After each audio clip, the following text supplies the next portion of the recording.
नमस्कार मंडळी, life with पूजा चॅनलवर आपलं स्वागत आहे. प्रत्येकाचं एक स्वप्न असतं, स्वतःचं घर असावं, आणि आज त्या स्वप्नाची सुरुवात झाली आहे. हा क्षण आहे आमच्या स्वप्नातील घराच्या भूमिपूजनाचा. आता खरंच आमचं घर तयार होणार आहे. या प्रवासातले सगळे क्षण मी तुमच्यासोबत शेअर करणार आहे. चला तर मग सुरुवात करूया. घर बांधणं म्हणजे फक्त वीट सिमेंटाचं काम नसतं. घर बांधणं म्हणजे स्वप्नांना आकार देणं, आपली ऊर्जा, आपली संस्कृती, आपले देवदर्शन या भूमीत रोवणं. आजचा दिवस हा विशेष दिवस. सगळ्यात आधी आम्ही घराच्या भूमिपूजनाची तारीख ब्राह्मणाकडून घेतली.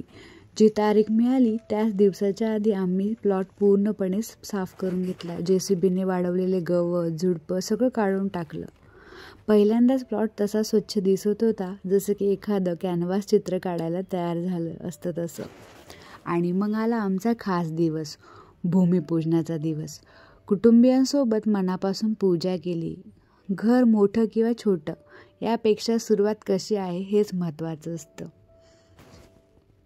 इथे तुम्ही बघू शकता, आम्हीच आमच्या घराचं पहिलं काम केलं. पहिला कुदळ मारणं, पहिल्या मातीचा घमेलं उचलणं. हा क्षण आयुष्यभर लक्षात राहील, कारण घर इतर लोक बनवतात, पण ही भावना ही फक्त आपलीच असते. पूजेनंतर ब्राह्मणाने प्लॉटभोवती साखर दहीभात टाकायला सांगितलं, कारण हा प्लॉट आधी इथल्या कीटक मुंग्यांचं घर होतं. आपण त्यांचं घर मोडून आपलं घर बांधतोय, म्हणून त्यांना शेवटचं गोड देऊन नम्रपणे माफी मागण्याची सुंदर परंपरा आहे.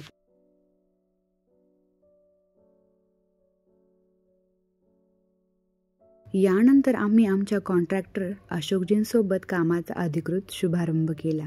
त्यांना मानपान देऊन चालू होणाऱ्या प्रवासात स्वागत केलं. भूमिपूजन संपलं. आता पुढचा मोठा टप्पा होता बोरवेल. पाण्याचं पॉईंट शोधणं म्हणजे नशीब, विज्ञान आणि श्रद्धा तिन्हीचा मिलाफ. त्यासाठी आम्ही पानडे हरगुडी काकांना बोलावलं. त्यांनी दोन्ही पद्धती, वैज्ञानिक आणि पारंपरिक वापरून पाण्याचा पॉईंट शोधायला सुरुवात केली. आणि बघा नशीब, वास्तूनुसार जिथं पाणी असणं सर्वात शुभ मानलं जातं, म्हणजे ईशान्य कोपऱ्यातच आम्हाला योग्य पॉईंट भेटला. जसं अपेक्षित होतं तसंच काहीतरी चांगलं होणार याची जाणीव झाली. ताबडतोब आम्ही बोरवेल काकांना कॉल केला आणि एकदम योगायोग असा झाला की त्या दिवशी गाडी अवेलेबल होती. सगळं इतकं परफेक्ट जुळून आलं की भूमिपूजन आणि बोरवेल दोन्ही एकाच दिवशी ठरलं. संध्याकाळी साधारण 6ला त्यांनी बोरवेलचं काम सुरू केलं. ते रात्री 12 वाजेपर्यंत चालू होतं. जसं जसं ड्रिल खोल जात होतं तशी आमची धडधड वाढत होती, कारण पाणी हा घरचा प्राण असतो. आणि शेवटी खोलवरून पाण्याचा आवाज आला. तिथे पाण्याचा इतका छान साठा भेटला की आमचं मन आनंदून गेलं. त्या क्षणी वाटलं की हो, इथंच आपलं घर उभं राहणार, हीच जागा, हाच आशीर्वाद. यासाठी आम्ही पानडी काकांचे आणि देवांचे मनापासून आभार मानतो. हा होता आमच्या घराच्या प्रवासाचा पहिला भाग. भूमिपूजनापासून बोरवेलपर्यंतचा दिवस, श्रद्धा, मेहनत आणि भाग्याचा.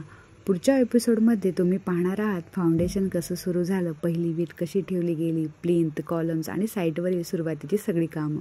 आणि हो, या स्टेजपर्यंत येण्याआधी सुद्धा खूप तयारी, खूप अभ्यास आणि प्लॅनिंग करावं लागतं. तो सगळा अनुभव आणि आम्ही काय काय शिकलो हे आम्ही तुम्हाला पुढच्या भागात नक्की सांगणार आहोत.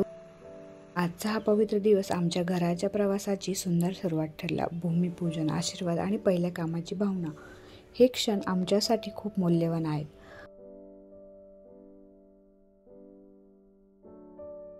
घर बांधणं म्हणजे फक्त बांधकाम नव्हे, तर स्वप्नांना आकार देणं, श्रद्धेला पाया देणं आणि प्रत्येक विटेत आपल्या भावनांचं प्रतिबिंब उमटणं. चला मग पुढचा भाग पाहण्यासाठी व्हिडिओला लाईक, शेअर आणि सबस्क्राईब करायला विसरू नका. पुढच्या एपिसोडमध्ये भेटूया लवकरच. नमस्कार.